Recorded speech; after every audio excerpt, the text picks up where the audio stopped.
25 స్థానాలు India TV ఇచ్చింది 19 నుంచి 21 ఎన్డీఏ కూటమికి, వైఎస్ఆర్సీపీకి 3 నుంచి 5, ఏబీపీ సీ వాటర్ 21 నుంచి 25 ఎన్డీఏ కూటమి, 0 నుంచి 4 వైసీపీకి, న్యూస్ 18 19 నుంచి 22 ఎన్డీఏ కూటమికి, వైఎస్ఆర్సీపీకి 5 నుంచి 8, India today axis my India 21 నుంచి 23 ఎన్డీఏ కూటమికి, 2 నుంచి 4 వైఎస్ఆర్సీపీకి, టైమ్స్ నౌ 10 నుంచి 12 ఎన్డీఏ కూటమికి, 13 నుంచి 15 వైఎస్ఆర్సీపీ. ఓవరాల్గా చూసుకుంటే ఒక్క టైమ్స్ నౌ తప్ప మిగతా జాతీయ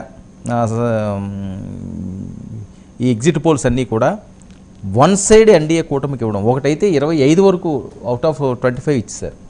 అంటే మీరు అన్నది నిజమే. జాతీయ సంస్థలు లోక్సభ ఎన్నికల కొరకు క్లియర్గా ఎన్డీఏకి ఇస్తున్నారు, డౌట్ లేదు. అసెంబ్లీ ఎన్నికలకు వచ్చే వరకు లోకల్ సంస్థలు కొన్ని వైసీపీకి ఇచ్చాయి. అవును, దానికి ప్రపోజ్డ్గా లోక్సభ సీట్లు ఇచ్చాయి. వాళ్ళ డివైడ్ చేసి చూసినట్లేదు. అసెంబ్లీ ఎన్నికలను బట్టి లోక్సభ ఎన్నికలు డిసైడ్ చేసినట్టున్నారు. సో నాకున్న సమాచారం ప్రకారం axis my India, India today వాళ్ళ సర్వే కూడా వస్తుంది.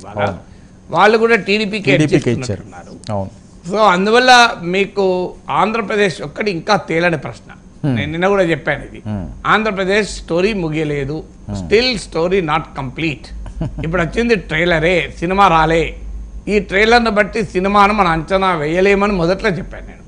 అందువల్ల అసెంబ్లీ ఎన్నికల విషయంలోనైనా కాస్త ఇంకా అటు ఇటు అనుమానాలు వివిధ పోల్స్ చెప్తున్నాయి. కానీ పార్లమెంట్ ఎన్నికల విషయంలో ముఖ్యంగా జాతీయ మీడియా సంస్థలన్నీ కూడా ఎన్డీఏకే చెప్తున్నాయి. మరి అదే జరిగితే ఒకటి అసెంబ్లీ ఎన్నికల్లో కూడా కూటమి తన ఆధిపత్యాన్ని నిలబెట్టుకొని లోక్సభ సీట్లు గెలవాలి, ఒక పాసిబిలిటీ. రెండవ పాసిబిలిటీ, అసెంబ్లీ ఎన్నికల్లో వైసీపీకి కనుక వస్తే వచ్చింది కూడా నా స్వల్ప మెజార్టీతోనే ఉంటే, నేను నిన్న చెప్పిన 3 పాసిబిలిటీ చెప్పాను. ఒకటి పొలిటికల్ పాసిబిలిటీ. ఆ పొలిటికల్ పాసిబిలిటీ ఏంటంటే, మీకు ఒక సీట్లో మీకు మోడీ ఫ్యాక్టర్ వల్ల వైఎస్ జగన్కి ఎందుకు ఓటేయాలి పార్లమెంటుకు? సో మోడీ ప్రైమ్ మినిస్టర్ కావాలనుకున్న వాళ్ళు డెఫినెట్గా కూటమికి వేస్తారు. జగన్ కూడా మోడీనే వ్యతిరేకించాడు. అందువల్ల వైసీపీకి ఎందుకు వేయాలి అనే క్వశ్చన్ ముందుకు వస్తుంది. ఆ పొలిటికల్ ఫ్యాక్టర్ ఏమైనా పనిచేసిందా మోడీ ప్రభావం? రెండవది స్టాటిస్టికల్ ఫ్యాక్టర్. స్టాటిస్టికల్ ఫ్యాక్టర్ ఏంటంటే 7 అసెంబ్లీ సెగ్మెంట్లు ఉంటే అందులో 5లో వైఎస్ఆర్ కాంగ్రెస్ కనుక 1000-2000తో గెలిచి మిగతా 2 సీట్లలో టీడీపీ భారీ మేరతో గెలిచింది అనుకోండి. నా గుర్తు సబ్జెక్టు కరెక్షన్ 2009లో అనుకుంటా, అంటే మెమరీ బట్టి చెప్తున్నా, ఉండవల్లి అరుణ్ కుమార్ ఎంపీగా గెలిచాడు. అప్పుడు 7 5 తెలుగుదేశం గెలిచింది నాకు గుర్తున్నంత వరకు. ఒక్క అనపర్తి అనుకుంటాను భారీ మెజార్టీతో టీడీపీ గెలిచినట్టుంది. సో దాంతో భారీ మెజార్టీతో కాంగ్రెస్ గెలిచినట్లుంది. దాంతో కాంగ్రెస్ పార్టీ పార్లమెంటు సభ్యత్వం ఉండవల్లి అరుణ్ కుమార్ గెలిచాడు. సో అందువల్ల ఇలా అదొక ఉదాహరణ మీకు రాజమండ్రి లోక్సభ సెగ్మెంట్. రాజమండ్రిలో అలా కొన్ని సందర్భాలు ఏమవుతుందంటే 1-2 అసెంబ్లీ సెగ్మెంట్లు కూడా భారీ మెజార్టీ వస్తే గెలిచేస్తారు. ఇప్పుడు బీఆర్ఎస్ మెదక్ పైన ఆశ పెట్టుకున్నది అదే.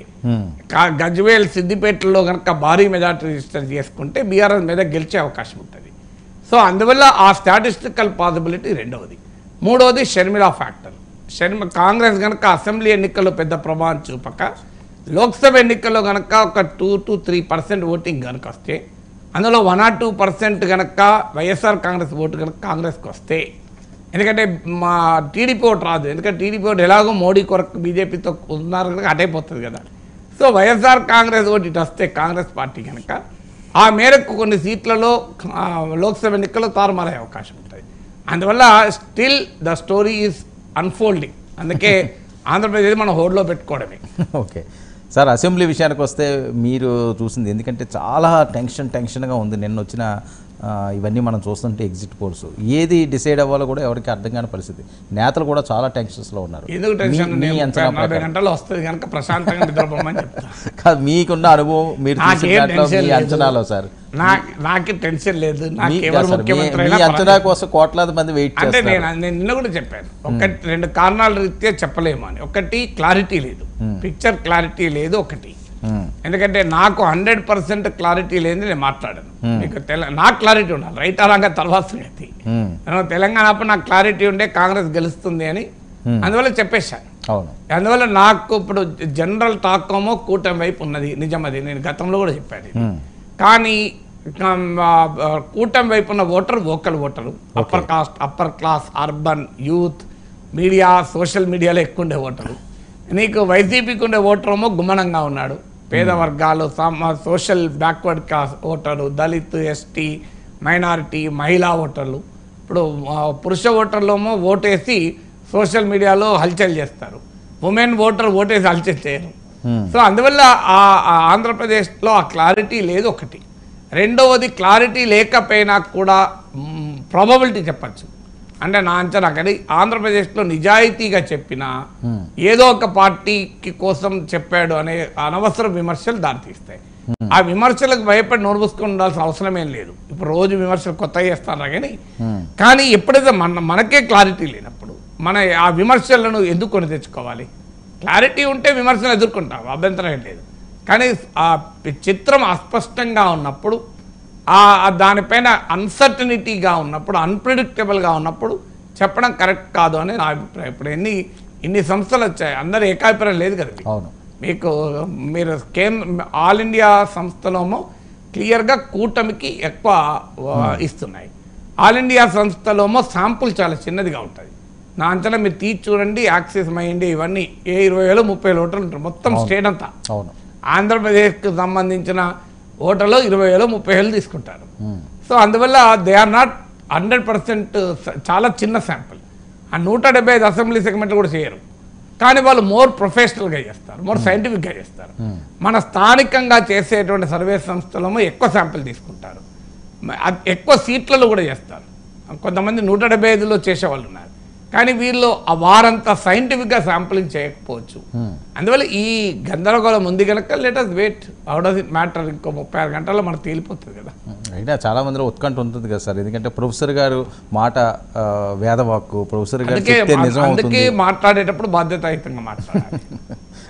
సార్, మరొక విషయం, చాలా కీలకమైన అంశం. విభజన చట్టానికి 10 ఏళ్ళు పూర్తయింది. ఆంధ్రప్రదేశ్ పరిస్థితి ఏంటి? ఈ రోజు నుంచి ఆంధ్రప్రదేశ్ ఈ 10 ఏళ్లలో ఏం తేడా వచ్చింది?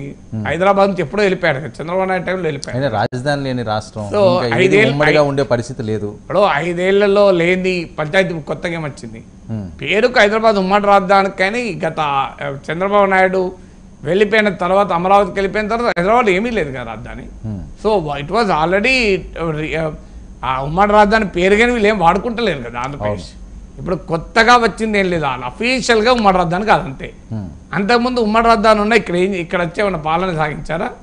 చేయలేదు కదా. ఇక రాజధాని లేని రాష్ట్రం, రాజధాని లేదంటే కూడా కరెక్ట్ కదా. అమరావతి రాజధాని ఇప్పుడు. అవును, అది కాదంటున్నారు కదా సీఎం గారు. కాదని సీఎం అంటున్న అఫీషియల్గా కేంద్ర ప్రభుత్వం పార్లమెంట్ చెప్పింది కదా. ఆంధ్రప్రదేశ్ రాజధాని ఏది అంటే అమరావతి. నేను రేపు ఏపీ పబ్లిక్ సర్వీస్ కమిషన్లో క్వశ్చన్ అడుగుతారు, ఆంధ్రప్రదేశ్ రాజధాని ఏది అంటే ఏ టిక్కు పెడతారు? జగన్ ప్రభుత్వం ఉంది కదా, విశాఖపట్నం టిక్కు పెడతారు. మార్కులు వస్తే అది ఇప్పటికీ కన్ఫ్యూజన్ పరిస్థితి కదా సార్. అల్టిమేట్ అఫీషియల్ రాజధాని అమరావతి. అయితే మీరు అన్నట్లు హైదరాబాద్ తెలంగాణకు ఉన్న సమయంలో ప్రామిస్ చేసిందంటే హైదరాబాద్ను తలదన్నే రాజధాని అన్నారు. తలదన్నే రాజధాని కాదు, తలదించే రాజధాని కూడా లేదా. సో అందువల్ల డెఫినెట్గా రాజధాని విషయంలో జగన్మోహన్ రెడ్డి మాట మార్చాడు, చంద్రబాబు నాయుడు దాన్ని తన పేటెంట్ మోడల్గా మార్చారు. అందువల్ల చంద్రబాబు తెలుగుదేశం పార్టీ 5 ఏళ్ళు అధికారం ఉన్నప్పుడు ఒక 2 పర్మనెంట్ బిల్డింగ్లు కట్టుంటే ఇలా జగన్కి ఇబ్బంది అయ్యేది. ఈ మాట అంటే టీడీపీలో కోపం వస్తుంది, కానీ మరి కేసీఆర్ సెక్రటరియట్ కట్టలేదా? ఎన్ని వివాదాలు వచ్చినా సెక్రటరియట్ కట్టాడు కదా. ఈ సెక్రటరియట్ను వ్యతిరేకించిన రేవంత్ రెడ్డి ఇప్పుడు ఆడపోయి ముఖ్యమంత్రి కలేడా? సో అందువల్ల ఒకవేళ కట్టుంటే సెక్రటేరియట్ అసలు జగన్ వెళ్ళడానికి స్కోప్ ఉండేది. అంటే ఇక్కడ అసెంబ్లీని మేము నిర్మించాము, సెక్రటేరియట్ లేకపోతే ఇప్పుడు అక్కడ ఎక్కడి నుంచి పాలన చేస్తున్నారు అంటే అది తాత్కాలిక భవనాలను టీడీపీ చెప్పింది కదా. అందువల్ల నేను రెండు అంటున్నా. ఒకటి, జగన్మోహన్ రెడ్డి అమరావతికి మాట ఇచ్చి అసెంబ్లీలో కూడా మద్దతు ఇచ్చి ఆయన వెనక్కిపోవడం అర్థం లేని పని, అనవసరపు ఇష్యూ. అమరావతి పైన ఆయన తీసుకున్న చర్య రాజకీయంగా ఆయనకు ప్రయోజనం ఉండదు, రాష్ట్ర అభివృద్ధి రీత్యా కూడా ఆంధ్రప్రదేశ్ ప్రయోజనం ఉండదు. అందువల్ల అమరావతి పైన జగన్మోహన్ రెడ్డి వేసిన స్టెప్ రాంగ్ స్టెప్. ఇది ఇవాళ చెప్పలేదు, చాలాసార్లు చెప్పాను. అయితే అదే సమయంలో ఇక్కడికి ఆగితే టీడీపీ వాళ్ళకు నేను చాలా గొప్ప వ్యక్తిని, ఇంద్రుడిని చంద్రుడిని అవుతారు, నా వీడియో తీసుకెళ్ళి వాళ్ళ ఫేస్బుక్లో పెడతారు. కానీ ఇక్కడికి నాగేశ్వర ఆగాడు, టీడీపీ మనిషే తాగుతాడు, వైసీపీ మనిషే తాగుతాను, నేను ఎందుకు తాగుతాను? నేను అనేది ఇక్కడికి వాస్తవంగా చంద్రబాబు నాయుడు చేసిన పొరపాటు కూడా చెప్పాలి. 5 ఏళ్లలో మీరు అమరావతి చుట్టూ ఒక భ్రమల ప్రపంచాన్ని క్రియేట్ చేశారు, గ్రాఫిక్స్తోనే కాలక్షేపం చేశారు. కాదంటారా? తాత్కాలిక భవనాలే కట్టింది కదా, ఆ భవనాల్లో కూడా వర్షం పడితే వాటర్ లోపలికి వచ్చే భవనాలు కట్టారు. అది ఏం క్వాలిటీ భవనాలు? స్పీకర్ ఛాంబర్లోకి వాటర్ వచ్చాయి, సచివాలయాలకు వాటర్ వచ్చాయి. పర్మనెంట్ బిల్డింగ్ ఎక్కడ కట్టారు నాకు చెప్పాడు, ఒక్కటి చూపెట్టాను పర్మనెంట్ బిల్డింగ్. అఫ్ కోర్స్ ఆ భవనాల్లో కూడా అమరావతిలోనే రాజధాని జగన్ కంటిన్యూ చేయాల్సి ఉండేది, that is the different thing. కానీ 5 ఏళ్ళు నీకు ప్రజలు అధికారం ఇచ్చినప్పుడు 50 ఏళ్ళు ఉంటా అనుకొని ప్లాన్ చేస్తారు ఎవరైనా? సో 5 ఏళ్లలో ప్లాన్ చేయప్పుడు నీకు ఓ ట్రైన్లో ఉంటున్నావు, ప్రయత్నం పోతున్నావు, 3 గంటల్లో నీ స్టేషన్ వస్తుంది, నువ్వు ఫుడ్ ఆర్డర్ చేయాలి. ఎప్పుడు ఆర్డర్ ఇస్తావు? గంట లోపల ఇస్తావు కదా, 2.5 గంటల తర్వాత ఫుడ్ ఆర్డర్ ఇస్తావు ఎవడన్నా? ఎందుకంటే ఆ ఫుడ్ వచ్చే లోపల నువ్వు వెళ్ళి దిగేస్తావు స్టేషన్. ఇది బేసిక్ కామన్ సెన్స్ కదా. ఇప్పుడు నేను ఇక్కడ నుంచి మీకు వందే భారత్లో పోతున్నాను, నెక్స్ట్ స్టాప్ కాజీపేట్, 1.5 అవర్లో కాజీపేట వస్తుంది. నేను ఏం చేస్తాను? నేను ఒకవేళ ఫుడ్ ఆర్డర్ చేయాలనుకుంటే ఎక్కిన 10 నిమిషాలు ఆర్డర్ ఇస్తాను. అవును. ఎందుకు? నాకు అది వచ్చి తిని నేను చేయి కడుక్కునే లోపల స్టేషన్ రావద్దు కదా. కానీ నేను 1 అవర్ తర్వాత ఆర్డర్ ఇచ్చాను అనుకోండి, ఏమవుతుంది? నా పక్క సీట్ ఇచ్చిపోవాల్సి వస్తుంది. సో ఇది కామన్ సెన్స్ కదా, రైల్వే ప్యాసింజర్ కామన్ సెన్స్ నేను చెప్పేది. చంద్రబాబు నాయుడు మరి 5 ఏళ్ళు ఉన్నప్పుడు ఒక్కటి పర్మనెంట్ బిల్డింగ్. ఏం కేసీఆర్ సెక్రటరియట్ కట్టినట్టు సెక్రటరీ కట్టలేదు? ఇంతకన్నా అద్భుతమైన సెక్రటరియట్ ఉంటుందా? మన సెక్రటరియట్ హైదరాబాద్ ఎంత బాగుంది, ఎంత అందంగా ఉంది. అలాంటి సెక్రటరియట్ కట్టుకోలేకపోయారా? ఆర్థికంగా కూడా ఇబ్బంది కదా సార్, లోటు బడ్జెట్తో ఉన్నదాన్ని. అసలు దానికి మీకు తాత్కాలిక భవనాలకు పర్మనెంట్ భవనాలకు ఎంత తేడా అవుతుందండి? ఎప్పుడైనా కట్టాల్సిందే కదా. లోటు బడ్జెట్ ఏంది? సెక్రటరియట్ భవనానికి కేంద్ర ప్రభుత్వం డబ్బులు ఇస్తుంది. అసలు ఇవ్వట్లేదని కదా కేంద్ర ప్రభుత్వం, ఏదో 1500 కోట్లు ఇచ్చింది మీకు. అసెంబ్లీ, సెక్రటేరియట్, హైకోర్టు భవనాలకు కేంద్ర ప్రభుత్వం డబ్బులు ఇస్తుంది. నేను 1,00,000 ఇండియా